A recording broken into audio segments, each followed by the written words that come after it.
आपका गुस्सा अभी क्यों नहीं आ रहा है? आपका गुस्सा सही जगह पे क्यों नहीं आता है? अरे आपका गुस्सा जो ताड़ी गोदाम में आता है, जो माड़ी गोदाम में आता है, जो जुआ खेलते हैं, जो टास की भट्टी में आता है, वह गुस्सा सरकार के सामने क्यों नहीं आता है? ये मेरा आपसे सवाल है। क्यों नहीं आता है आपको गुस्सा इन विधायकों से? क्यों नहीं आता है आपको क्रोध इन सांसदों से जो आपके बच्चों के भविष्य को सौदा कर रहे हैं, उनके सपनों का खंजर भोंक रहे हैं? क्यों नहीं आपको गुस्सा आ रहा है? इसलिए आज तमाम गिरिडीह के वासी और मीडिया के माध्यम से पूरे राज्यवासियों को कहेंगे कि आज आपके पास समय है, आज आपके पास समय है। एक लड़का पारसनाथ के जंगलों से निकलकर आपको पुकार दे रहा है। इस पुकार को अनसुना मत कीजिएगा, नहीं तो 10 साल बाद जो लड़के हमारे भाई लोग आएंगे वो फेसबुक और इंस्टाग्राम से बाहर नहीं आ पाएंगे। टाइगर चलाना तो जिंदाबाद, टाइगर चलाना तो जिंदाबाद। आज आप हमारी आलोचना कर सकते हैं, आप हमारा तिरस्कार कर सकते हैं, आप हमसे नफरत, हमारे लिए ईर्ष्या रख सकते हैं, लेकिन सच्चाई स्वीकार कीजिए। 24 सालों के झारखंड में पहली बार कोई लड़का आया है जो अपने दम पे, अपने प्रतिभा की बदौलत राज्य का चेहरा बना है। कल्पना सोरेन इसलिए चेहरा बनी कि मुख्यमंत्री की अर्धांगिनी है।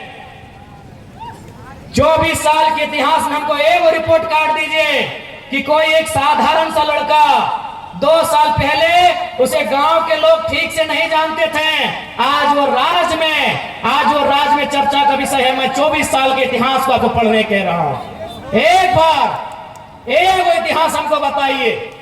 आज बहुत सारे लोग कहते हैं अरे इस राज्य में रोज आंदोलन हो रहा है, कभी राजभवन के सामने हो रहा है, कभी मुख्यमंत्री के आवास में हो रहा है, कभी डीसी कार्यालय के सामने हो रहा है, कभी विधानसभा के सामने हो रहा है। तो रोज नेता बनना चाहिए, कहां बन रहे हैं? अगर और हम तो जिस आंदोलन की शुरुआत किए थे 50 लड़के थे। मैंने जिस आंदोलन की शुरुआत की थी धनबाद से मात्र 50 लड़के थे, और आज आपके बीच एक चेहरा बन के आए हैं। क्यों? क्योंकि ये नियति की मांग थी। नियति चाहती थी कि कोई आए सामने जो झारखंड के मुद्दों पे खुल के बात करे, कोई आए सामने जो झारखंडियत में खुल के बात करे, लेकिन कोई बात नहीं करना चाहता था। वो कहते हैं ना कि बिल्ली से तो हर कोई परेशान है, लेकिन घंटी बांधेगा कौन? घंटी बांधेगा कौन? तो बस मैंने वही काम किया है, मैंने आवाज दिया है, मैंने घंटी बांधने का काम किया है। और आज मैं बिल्कुल तमाम मीडिया के माध्यम से तमाम सरकार को, तमाम जनप्रतिनिधियों को और साथ ही साथ सुपर सीएम मुख्यमंत्री के साड़ो श्री सुदेव सोनू को भी चुनौती देता हूं कि सुन रहे हैं गिरिडीह का झंडा मैदान आपके बाप का है।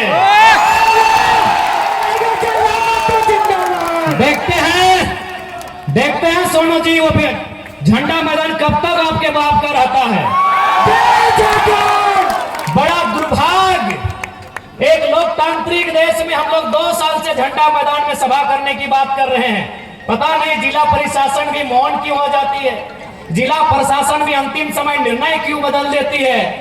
तो ठीक है सोनू जी, अभी समय आपका है, लेकिन याद रखिएगा कि आप जो घमंड कर रहे हैं अपनी पद का और मुख्यमंत्री से आपके परिचय का, ये ज्यादा दिन नहीं टिकेगा।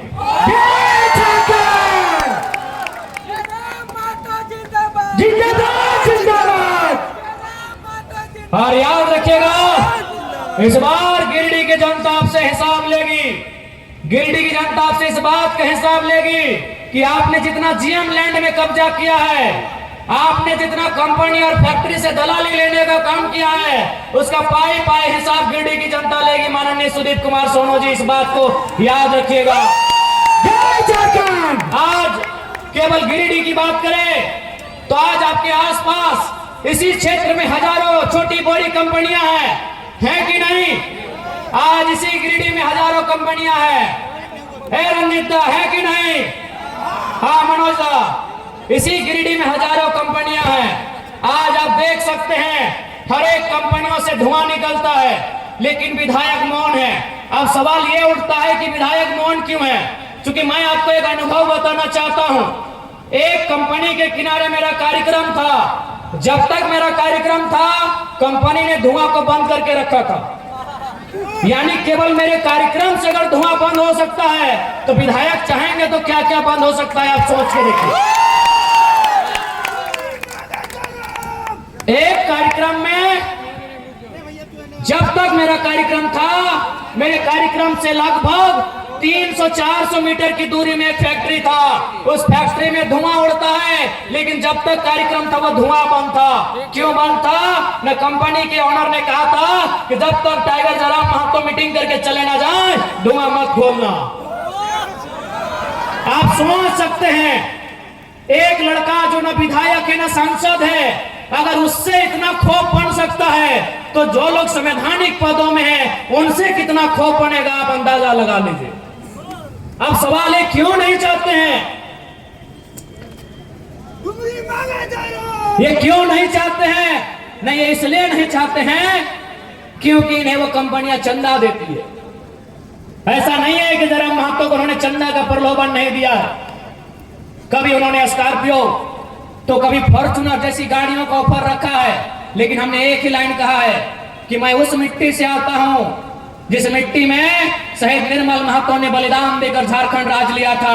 आप ये सौदेबाजी उनसे कीजिएगा जो लोग बिकना जानते हैं। हम झारखंड की राजनीति में टिकने आए हैं, और अगर हम टिक गए तो बेईमानों का बहुत बेहतरी से सफाया होगा।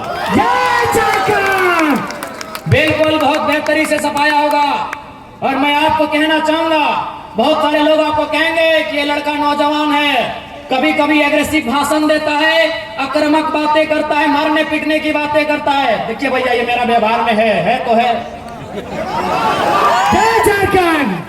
मैं कोई छुपा के अपना, मेरा कैरेक्टर नहीं है जैसे सुदीप सोनू का है। मेरा कोई कैरेक्टर छुपा के नहीं है। मैं जैसा हूं आपके सामने हूं।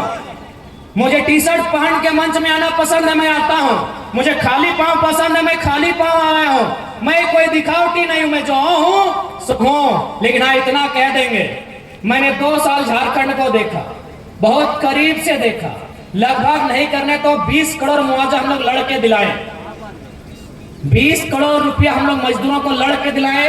कहीं कहीं नहीं भी दिला पाए, ये भी सही है, लेकिन 20 करोड़ और लगभग 1500 नियोजन हम लोग लड़के दिलाए।